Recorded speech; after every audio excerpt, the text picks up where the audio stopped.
Assalamualaikum warahmatullahi wabarakatuh. Selamat pagi, siang, sore, atau malam. Perkenalkan, nama saya Dea Putri. Di sini saya akan menjelaskan tentang super cashier. Yang pertama, table of content yang akan kita bahas adalah latar belakang, requirement serta objektif, flowchart program, penjelasan program, hasil test case program, dan yang terakhir adalah conclusion atau future work. Nah, di sini ada program kasir sederhana. Program ini merupakan aplikasi kasir sederhana berbasis terminal yang dapat digunakan untuk mengelola transaksi belanja. Pengguna dapat menambah item, menghapus item, memperbarui item, menampilkan daftar belanja, hingga menghitung total harganya. Program terdiri dari dua file utama. Yang pertama adalah main.py, itu berisi menu utama dan interaksi dengan pengguna.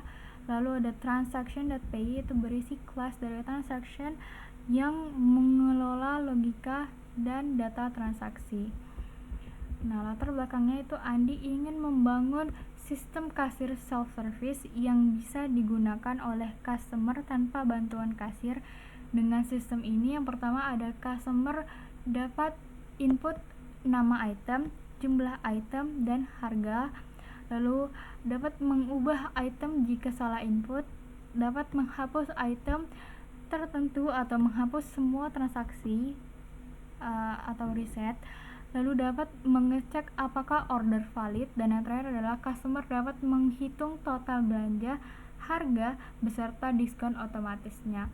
Jadi Andi meminta programmer atau kita untuk membuatkan fitur-fitur tersebut agar sistem self-service dapat berjalan lancar tanpa error input.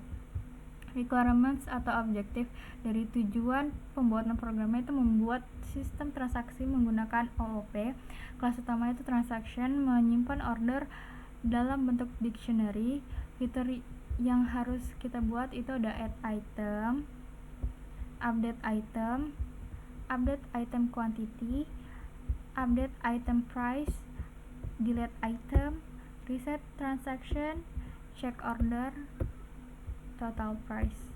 Nah, aturan diskonnya itu ada kalau lebih dari 200.000 itu diskon 5%, kalau lebih dari 300.000 itu diskon 8%, dan kalau lebih dari 500.000 itu diskon 10%.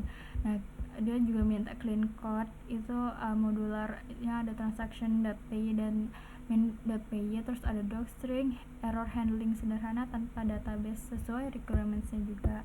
Nah, penjelasan program ini terdiri dari dua file utama. Yang pertama ada main.py dan transaction.py. Nah, kalau transaction.py itu berisi kelas transaction yang menangani seluruh logika transaksi. Metode utamanya ada add item, itu untuk menambahkan item, nama, jumlah, dan harga. Terus ada delete item, itu menghapus item berdasarkan namanya. Terus update item name, itu mengubah nama item. Update item quantity, itu mengubah jumlah item. Update item price, itu mengubah harga item. Check order, itu untuk menampilkan tabel keranjang belanja. Lalu total price, itu menghitung total plus diskon jika memenuhi syarat.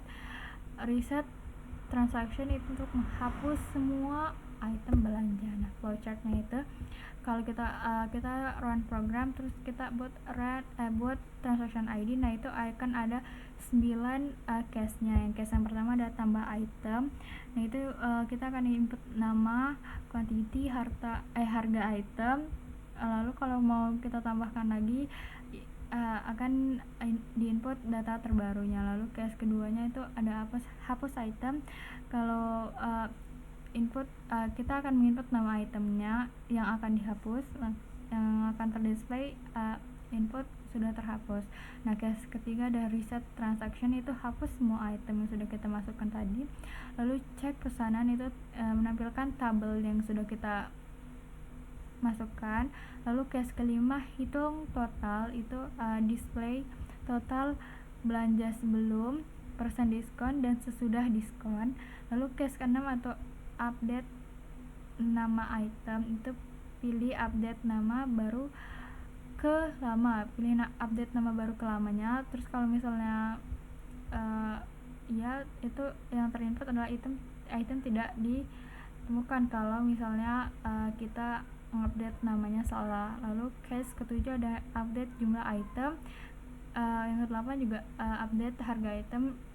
Nanti kita pilih update-nya itu nama item lalu jumlahnya itu Bu, jumlah barunya berapa atau harga barunya berapa. Nah kalau salah ya, kalau kita salah menginputkannya itu item yang terdisplay akan item tidak ditemukan. Lalu yang case terakhir adalah keluar.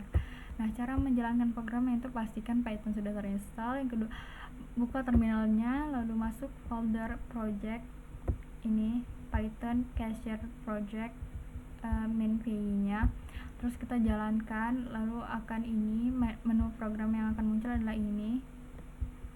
Hasil test case-nya saya akan hands on kan. Nah, kita jalankan Python Cashier Project main PY itu kita coba tambahkan item dulu. Yang pertama itu pilih menu 1, nama itemnya mobil, jumlah itemnya 2, harga itemnya 100.000. Nah, item mobil berhasil ditambahkan. Lalu kita tambahkan lagi mie, jumlah itemnya 3, nama harga itemnya 5.000. Nah, item mie berhasil ditambahkan. Nah, kita pilih menu nomor 4 itu cek pesanan. Nah, kita coba cek. Nah, sesuai item yang terlampir. Nah, lalu kita coba hapus itemnya. Pilih menu 2, nama item yang ingin dihapus adalah mie.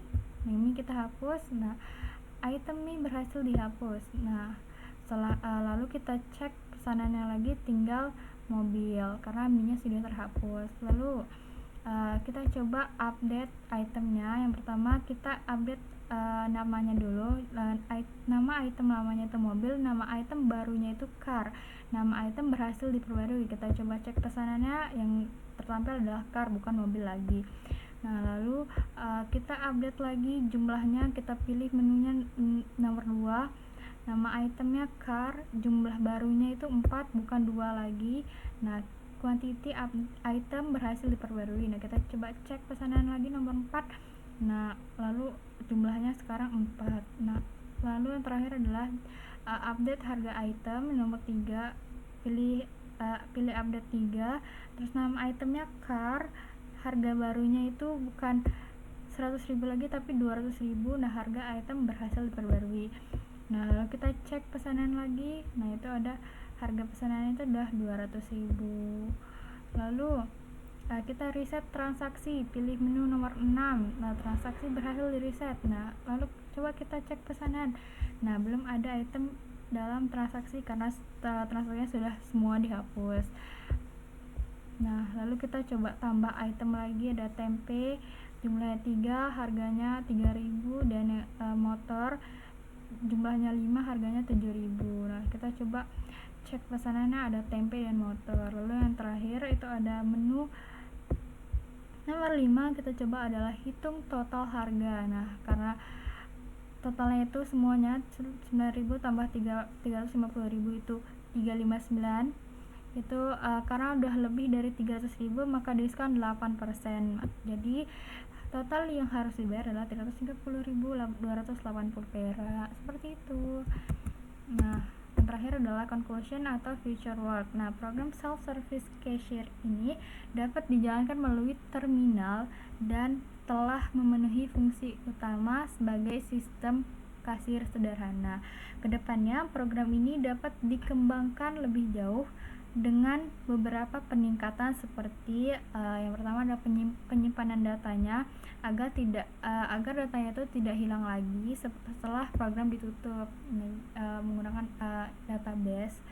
Lalu interface yang lebih interaktif, misalnya dengan menambahkan GUI-nya, nggak terminal doang, agar lebih mudah digunakan dan user friendly. Terima kasih, sekian dari saya.